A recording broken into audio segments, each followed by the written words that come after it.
Hello, मेरा नाम है चित्रांश और आप देख रहे हैं द चित्रांश। आप सभी ने एनसेट एग्ज़ाम तो दे दी होगी, तो आपके मन में विचार आ रहा होगा कि कट ऑफ कितनी जाएगी, काउंसलिंग कैसे होगी, कब होगी, हमें कैसे पता पड़ेगा काउंसलिंग स्टार्ट हो गई है, फ़ीस कितनी होगी काउंसलिंग की, वगैरह वगैरह।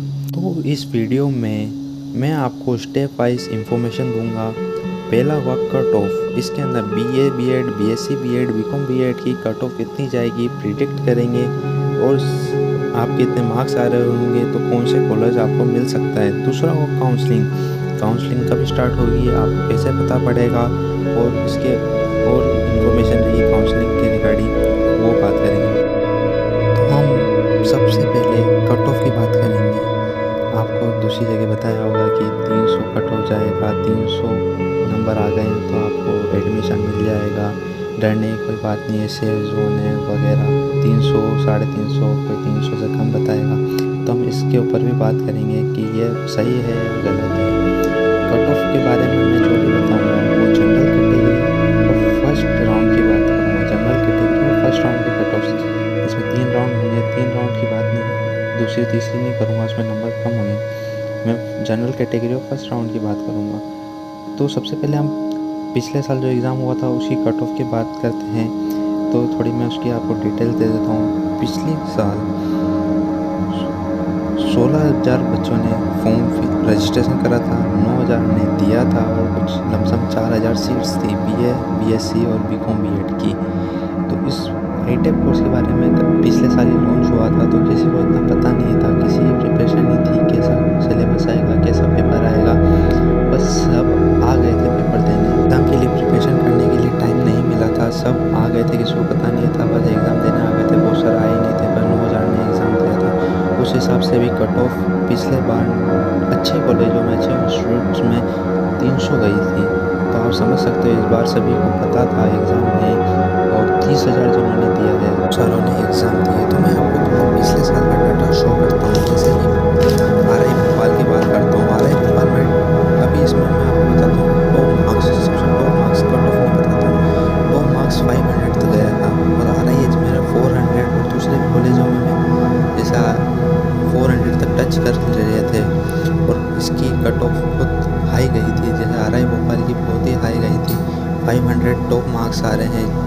जब किसी को एग्ज़ाम में पता नहीं था कैसा सिलेबस आएगा, फिर भी 500 तक मार्क्स आ रहे हैं, 350 मार्क्स आ रहे हैं। पिछली बार जब इतना नहीं था, बस उनको पता था, और एग्ज़ाम भी बहुत लेट हुआ था, अगस्त में एग्ज़ाम हुआ था। इस बार तो जुलाई में ही हुआ है, जून में होना था, जुलाई में हो रहा है। तो इससे आप देख सकते हो कट ऑफ कितनी जा सकती है। तो हम इस साल की बात करते हैं।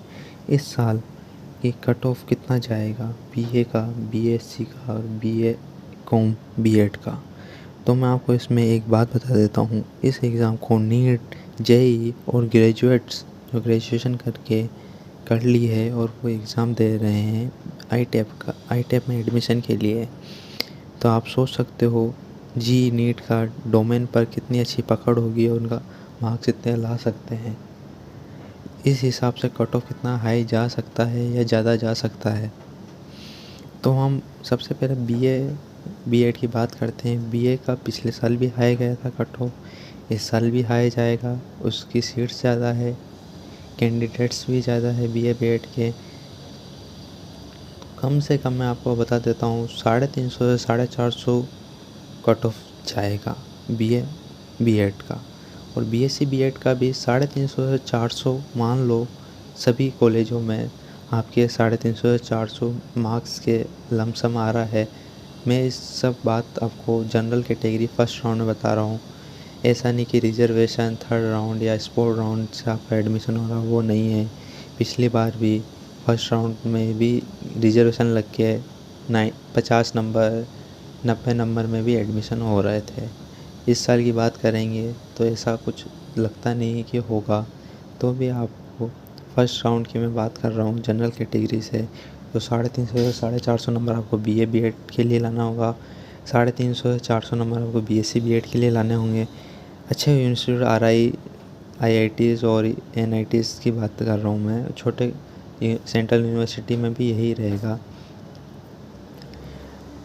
और बीकॉम बीएड आप मान सकते हो 250 से 350 कट ऑफ रहेगा। उसकी सीट्स कम है, कैंडिडेट्स भी कम है उसके लिए। तो आपको पता चल गया होगा कितना कट ऑफ जाएगा इस साल का।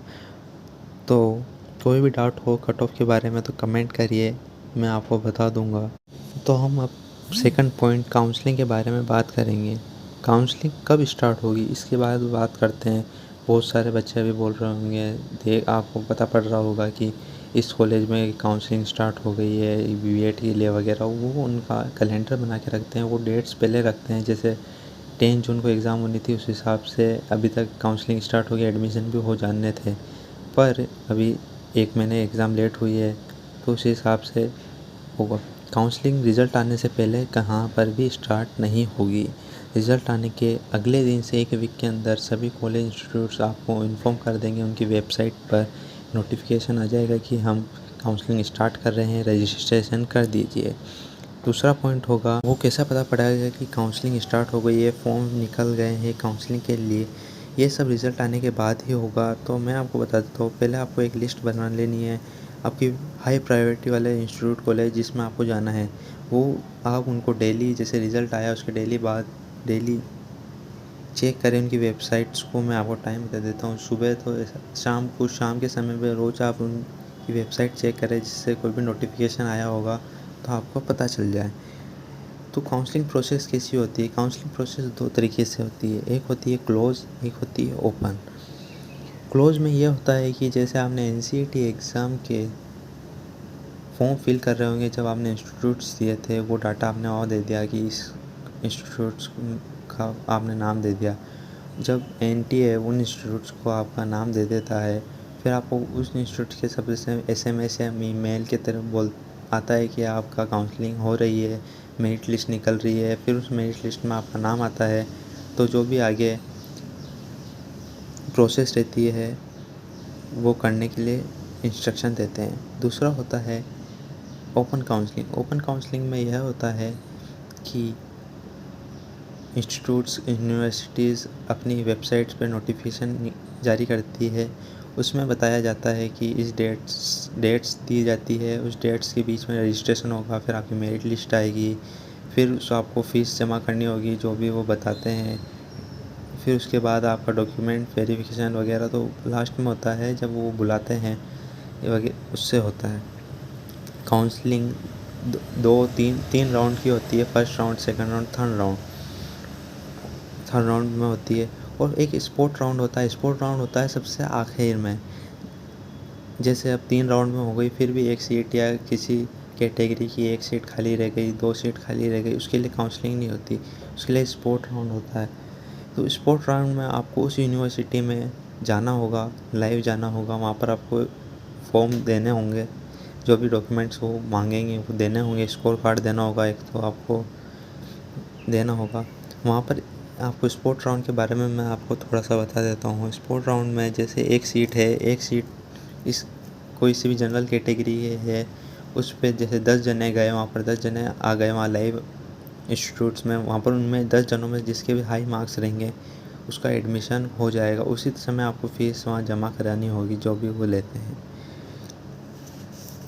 तो काउंसलिंग के बारे में आप सबसे पहले आप एक लिस्ट बना लीजिए आपके इंस्टीट्यूट्स की, जो कि मैंने बताया है कैसे बनेगी। आप इंस्टीट्यूट्स प्रायोरिटी बना लीजिए, जैसे यूनिवर्सिटी की रैंक कौन सी है, ग्रेड कैसी आ रही है, नेक ग्रेड, उसका फैकल्टी कैसी है, आप जैसे फ़ीस, डिस्टेंस वगैरह, और वो उसका इंफ्रास्ट्रक्चर, फैकल्टीज़ कैसी है। उस हिसाब से आपको जो ड्रीम हो आपका इस इंस्टीट्यूट्स में जाना है, आपने अभी सोच के रखा है, उसको अभी से आप रिसर्च करें, उनकी वेबसाइट पे जाएँ, वहाँ पर फ़ीस स्ट्रक्चर दे दिया होगा, उसका नोटिफिकेशन होगा, कैसा एग्ज़ाम होगा, क्या होगा। मैं आपको बताता हूँ काउंसलिंग की फ़ीस कैसे होगी। फ़ीस बहुत सारा हो रहा है कि फ़ीस ज़्यादा लग रही, कम लग रही। फ़ीस मैं आपको बता देता हूँ, 200 से लेके 1500 रुपये तक काउंसलिंग फ़ीस लग सकती है। जैसे रजिस्ट्रेशन फ़ीस बोलते हैं, रजिस्ट्रेशन फ़ीस, एप्लीकेशन फ़ीस जो भी बोलो, कि 400 से लेके 200 से लेके 1500 रुपये तक लग सकती है। तो ये आपको कब देनी है? आप जब आप जैसे नोटिफिकेशन आया ओपन काउंसलिंग का, उस समय आप जो फॉर्म फिल करोगे, आपका डिटेल्स दोगे, कितने मार्क्स आए हैं, फिर मेरिट लिस्ट, उस समय आपको फ़ीस देनी होगी। जैसे RI अजमेर और भोपाल की 400 से 500 रुपये इसकी फ़ीस थी, काउंसलिंग फ़ीस। फिर मेरिट लिस्ट आई थी, फिर आपको वहाँ पर फ़ीस जमा करनी होती है। जैसे आपका मेरिट लिस्ट में नाम आ गया है, एडमिशन लॉक करने के लिए पूरे ईयर की फ़ीस देनी होती है। तो बहुत सारे कॉलेज है जिसमें जैसे आपने मेरिट लिस्ट आ गया, अब वो आपको एडमिशन लॉक करना है तो कोई पूरा एक सेमेस्टर की फ़ीस लेता है जो 30,000 रुपये तक हो सकती है। कोई 10,000 रुपये लेता है, कोई 15,000 ऐसा लेता है कि आपको एडमिशन लॉक करने के लिए। कभी आपने 2-3 जगह मेरिट लिस्ट या एडमिशन के लिए फॉर्म फिल कर दिए हैं इस एग्ज़ाम में, फिर सबकी अलग अलग डेट रहेगी, आगे पीछे आएगा। आपने एक एग्ज़ाम में दे दिया, कोई रिफ़ंडेबल होगी, कोई नॉन रिफ़ंडेबल होगी, ऐसा फ़ीस स्ट्रक्चर रहेगा। जो आप 500 से 1500 रुपये देंगे, ये नॉन रिफ़ंडेबल होगी, ये एप्लीकेशन फ़ीस रहेगी। अब मैंने आपको सब बातें बता दी है। आपको कोई भी डाउट हो आप कमेंट करें, मैं आपको बता दूँगा। और आपको सारी जानकारी मैं देता रहूँगा इसी चैनल पे। कब कौन से कॉलेज की, इंस्टीट्यूट्स की काउंसलिंग स्टार्ट हो रही है, कोई भी नोटिफिकेशन आता है की जानकारी मैं इस चैनल पे दूँगा। तो आप सब्सक्राइब कर दें इस चैनल को, लाइक करें, शेयर करें आप अपने फ्रेंड्स को ये